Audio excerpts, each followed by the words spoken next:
hitting, the Gatemen have taken the West Division by storm.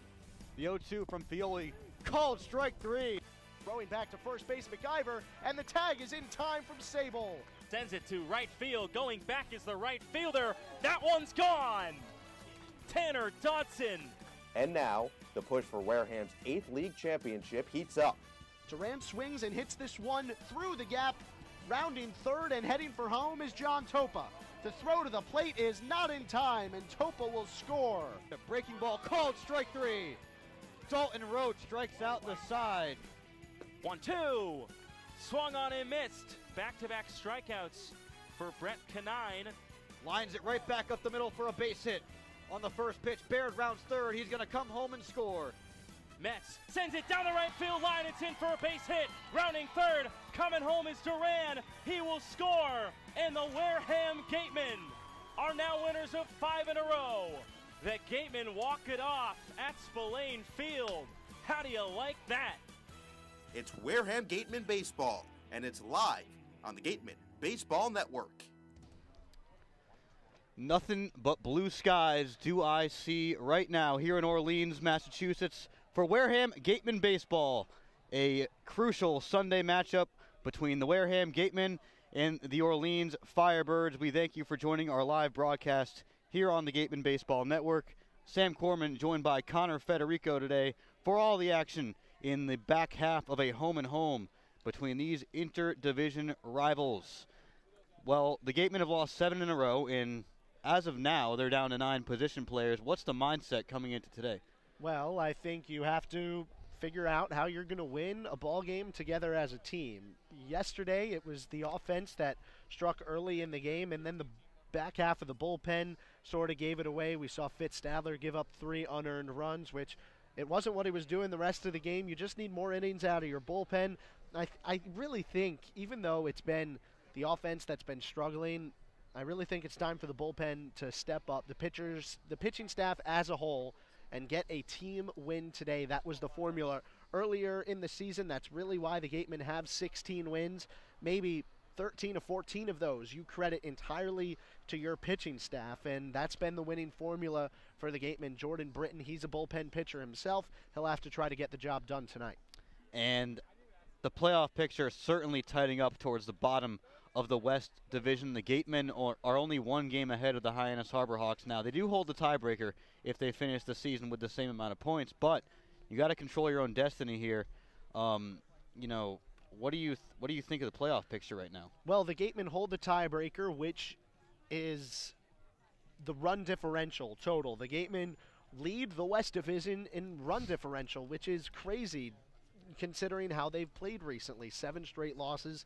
They still hold that run differential record in the West. That's a great tiebreaker for them. That means Hyannis, they need to, in case the Gatemen lose out, which I don't see happening, I think they can get a win or 2 in these final 5 games. That means Hyannis needs to put together 3 points or more to overtake that 4th place spot.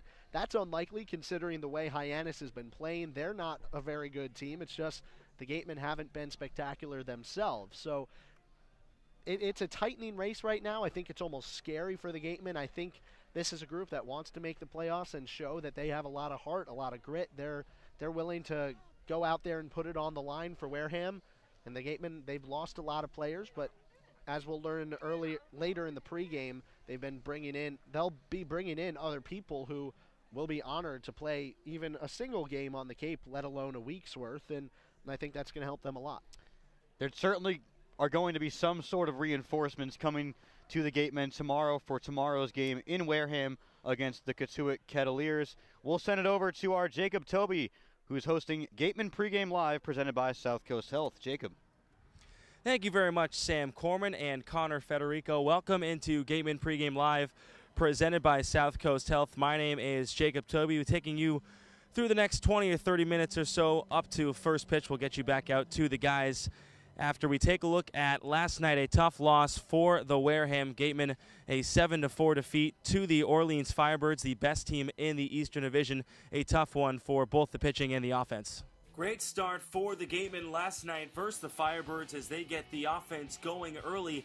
and also they get some stellar defense. Welcome out to Spillane Field, everybody, as the Wareham Gatemen, who try to snap a 6-game losing streak, host the first-place Orleans Firebirds at Spillane Field. Jacob Toby with Connor Federico this evening. And Anchia sends this one to the right center field gap, and it will fall. Metz comes home to score. Anchia headed to second. They're going to wave around Topa. Topa will score as well. 2 runs. Get up and jump. It's 2-0 Gatemen.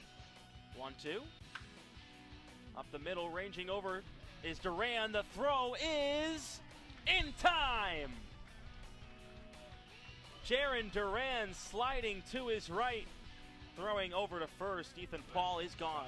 Gatemen get the offense early on, a 2-0 lead. Then in the 4th inning, Gatemen starting pitcher Fitz Stadler with some trouble on the mound, which leads to a 2-run 5th inning for the Firebirds.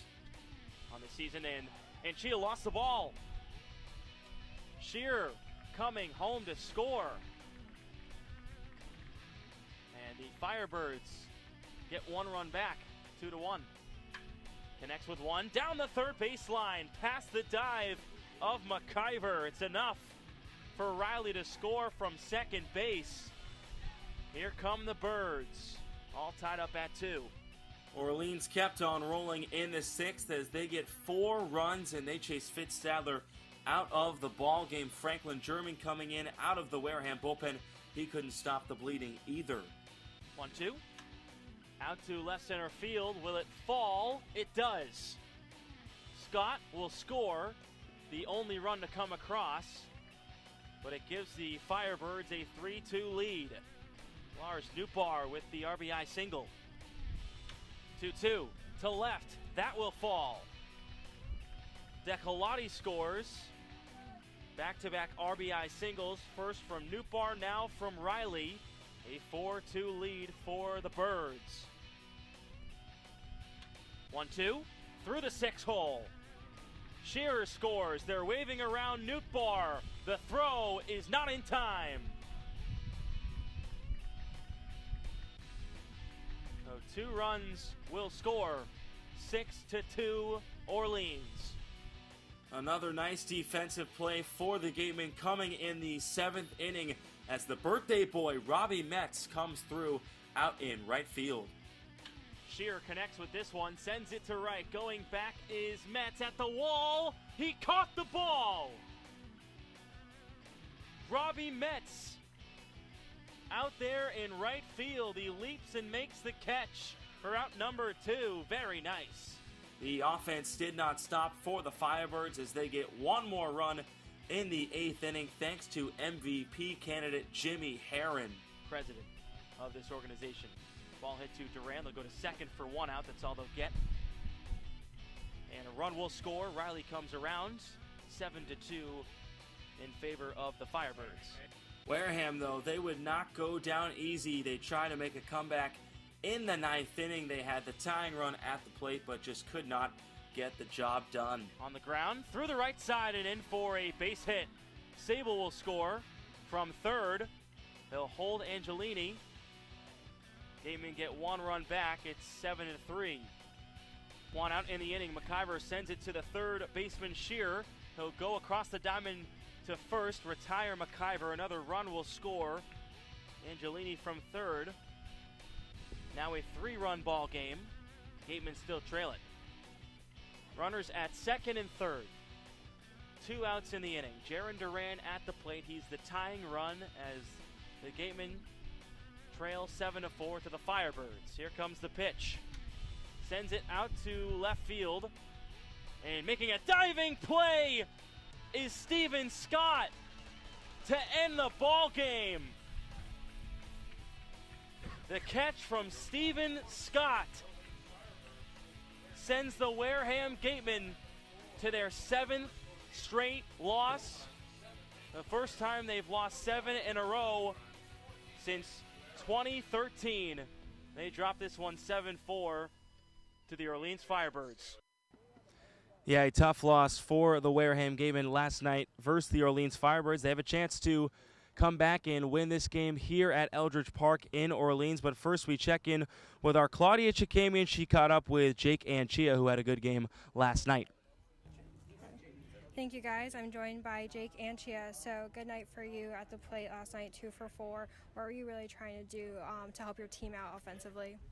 I know in that second inning I came up with a runner on third base, and I was just trying to get him in, and ended up splitting a gap and having Topo go first to home. So that was just an add-on to what I was trying to do.